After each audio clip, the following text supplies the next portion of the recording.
bàbá olóyin Sẹ̀san Adéwùsì táwọn tọ́lọ́run gbogbo ènìyàn tó bá fẹ́ ròyìn ògidì ọ̀dọ̀ Sẹ̀san Adéwùsì ní kí ẹ gbà lọ. Good day, Fias. Here you meet me again, Mr. Sẹ̀san Adéwùsì táwọn tọ́lọ́run, bàbá olóyin nǹkan, bàbá olóyin original. I'm staying at Yesiota, bàbá olóyin bus stop, bàbá olóyin bus stop, Yesiota. Don't forget, I'm the publisher of this book. This is the latest book, African Power. African Power. This is honey as a medicine. This is Agbára Ìwòsàn, healing power of honey. This one started with Yoruba. This one also started with Yoruba. Ọ̀nà àbáyọ fún ìṣòro ẹ̀dá, solution to human problems. This is healing power of honey. All my books are written in English and Yoruba. You can get them on your online, on your WhatsApp. You can get them on WhatsApp or email or Gmail. If you are not living in Nigeria, you want me to send the books to you in university country, we can send to you. Just ask for my account number and the price of the books. I will tell you. Don't forget this rules. It's the name of the root is in the book, African Power. Yes, this root, many people, they are now using it. It can boost your immune system. You can use it for power. It's good for arthritis, rheumatism. Yes, it can reduce your sugar level. It can reduce your sugar level. Try it. Then, penis enlargement and breast enlargement. If a lady wants to dance, you know they used to use breast to dance. If you don't get big breast, you won't get cloth fittings. Yes. If you don't get big breast, you can never attend beauty contest. Because when they want to judge at the beauty contest, they will judge your figure 8. And this thing happen to be one of the things that make a lady to be Odosansan figure 8.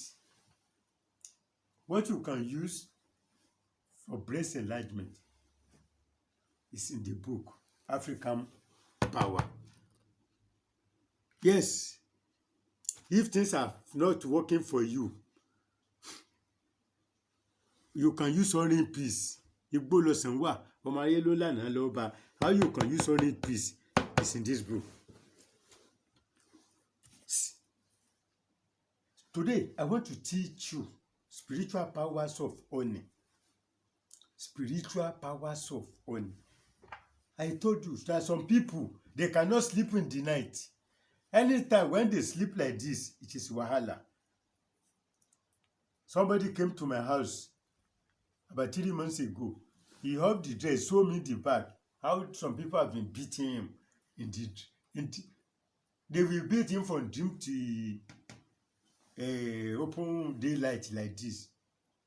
All this body like this, all this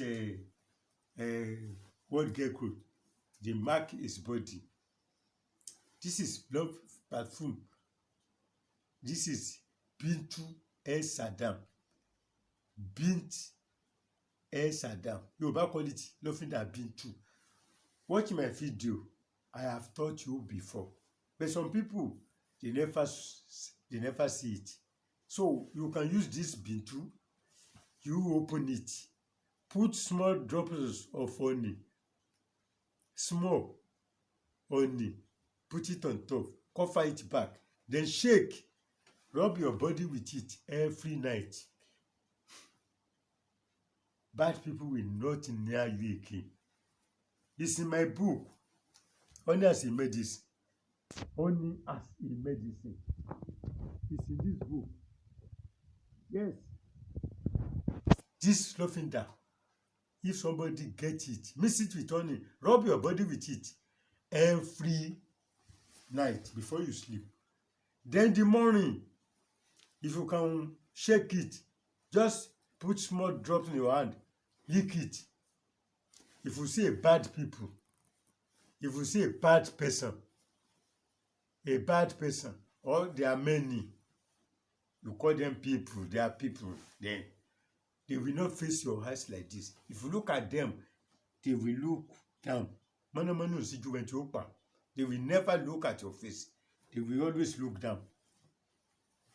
Yes, it is when they are looking at you that they know what is inside you and your plan, and they will like to disturb it. Try it.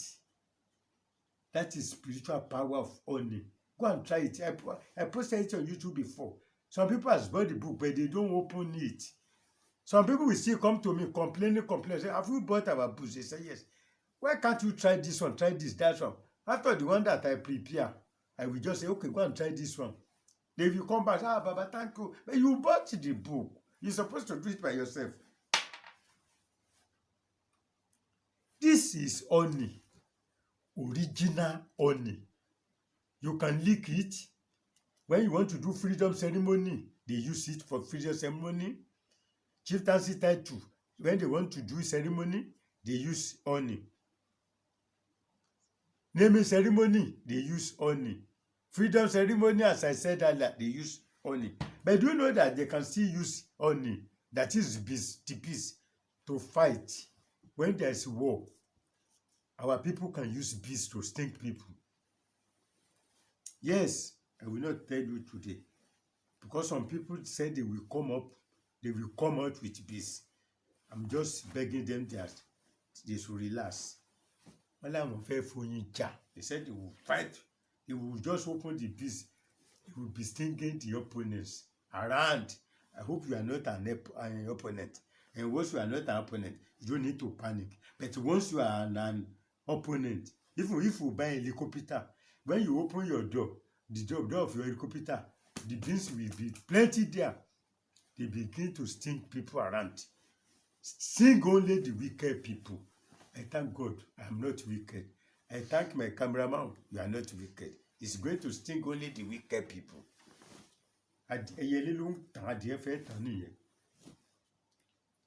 Before I go today, I will still thank those Yoruba people who are bold enough to defend other people.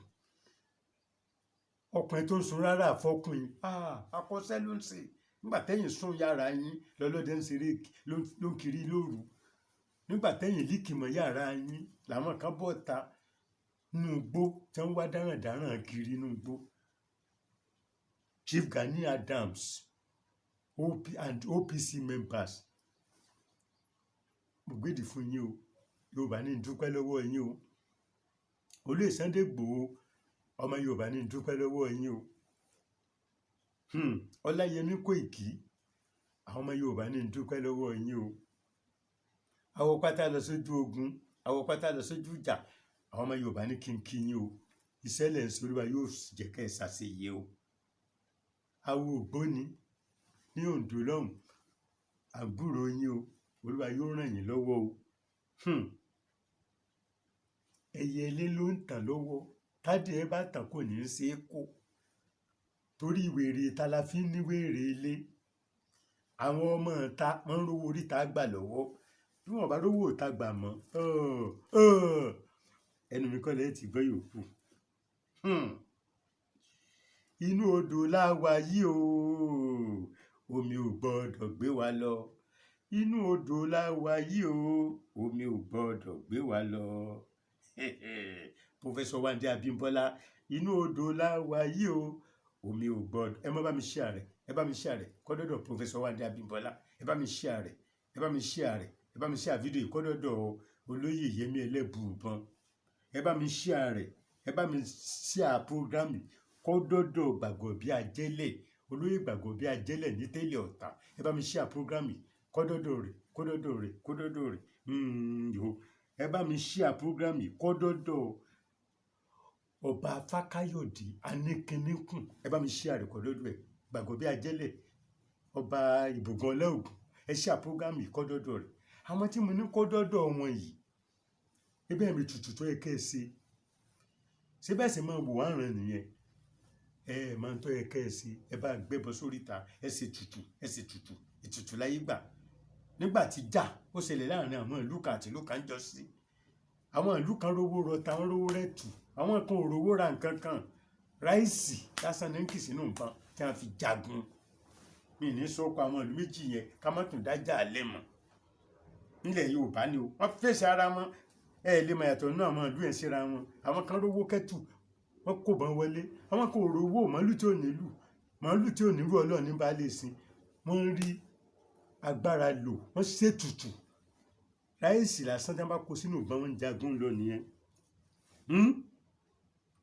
Yorùbá ò rówó rẹ̀ tù àròwó rọta ṣùgbọ́n màálù tí ò nírú Ọlọ́run ní bá lè sìn ẹ bá mi ṣe àpúrógámì kọ́dọ̀dọ̀ Yẹmí Ẹlẹ́bùúbọn Àràbàlú Òṣogbo olóyè nìyẹn o Àràbàlú Òṣogbo Yẹmí Ẹlẹ́bùúbọn olóyè Yẹmí Ẹlẹ́bùúbọn Àràbàlú Òṣogbo pọfẹsọ Wándé Abímbọ́lá àwíṣẹ àgbáyé ẹ tí ì ṣẹkọṣẹ ẹ máa sọ kóṣẹ ẹ máa wí kóṣẹ inú odò láwa yìí o omi ò gbọ́dọ̀ gbé wa lọ inú odò láwa yìí o omi ò gbọ́dọ̀ gbé wa lọ ẹ ṣí àrẹ̀kọ́ dọ́dọ̀ olóyè gbàgbọ́ bí ajẹ́lẹ̀ ní tẹ́lẹ̀ Ọ̀tà ẹ ṣí àrẹ̀ gbogbo àwọn olúwa àgbáyé odò ọ̀gbọ́dọ̀ gbé Yorùbá lọ odò ọ̀gbọ́dọ̀ gbé wa lọ omi ọ̀gbọ́dọ̀ gbé wa lọ oníṣègùn tó bá jó tí ó tàpá àbùkù ara ẹ̀ kó àbùkù Ṣàngó kó àbùkù ara ẹ̀ ní o àbùkù ara oníṣègùn tó bá jó tí ó tàpá àbùkù Ṣàngó kó àbùkù ara ẹ̀ ní o omi ọ̀gbọ́dọ̀ gbé wa lọ ábìyín tó bá yá o pé ipa wo lẹ kó ń bọ̀rọ̀ rí bó ṣe rí wọn lóògùn ń bọ̀ ọmọ kékeré kan ló lọ sásábẹ́ bẹ́ẹ̀dì ìyá àgbà sógun ìdábẹ́ bẹ́ẹ̀dì ni kẹ́nìkan náà wọ́ òkè àwọn òsínú wọn ọ̀tàn rẹ̀ jẹ wọ́n ti dálẹ̀ wọ́n ti dá sí gbogbo wa lọ́rùn wọ́n ti dálẹ̀ wọ́n ti dá sí gbogbo wa lọ́rùn ìwọ́n máa yẹ rí èmi òsínú wọn òpònú ọ̀dẹ̀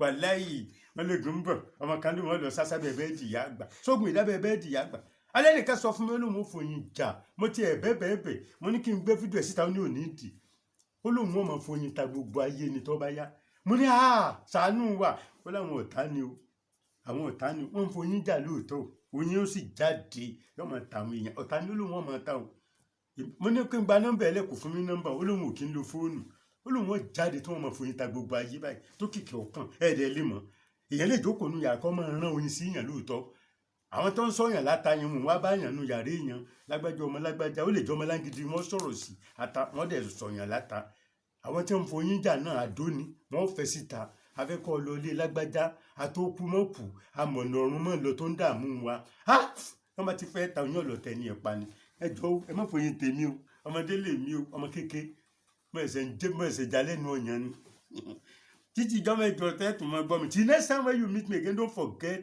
my telephone number on the screen 0054749455. Don't forget to watch my sister station Kini Show television Kini Show. My phone number again is 0054749455. And if you want to buy my products, you can go to Mushin CAF Communications number 4 Alukola Street Mushin. You can go to Bariga number 36 Ilaje Road Bariga. At Surulere, you can get my products at number 5C Akerele Street Extension. Number 5C Akerele Street Extension opposite Power Holding Akerele Surulere. At Ikoto Egbe, go to Agodo Market. Number 2 Femi Osobu Street. Number 2 Femi Osobu Street Agodo Market Agodo Ọjà. From Sele bus stop Egbe, take Maruwa to Agodo Market. Tell them you are going to number 2 Femi Osobu Street.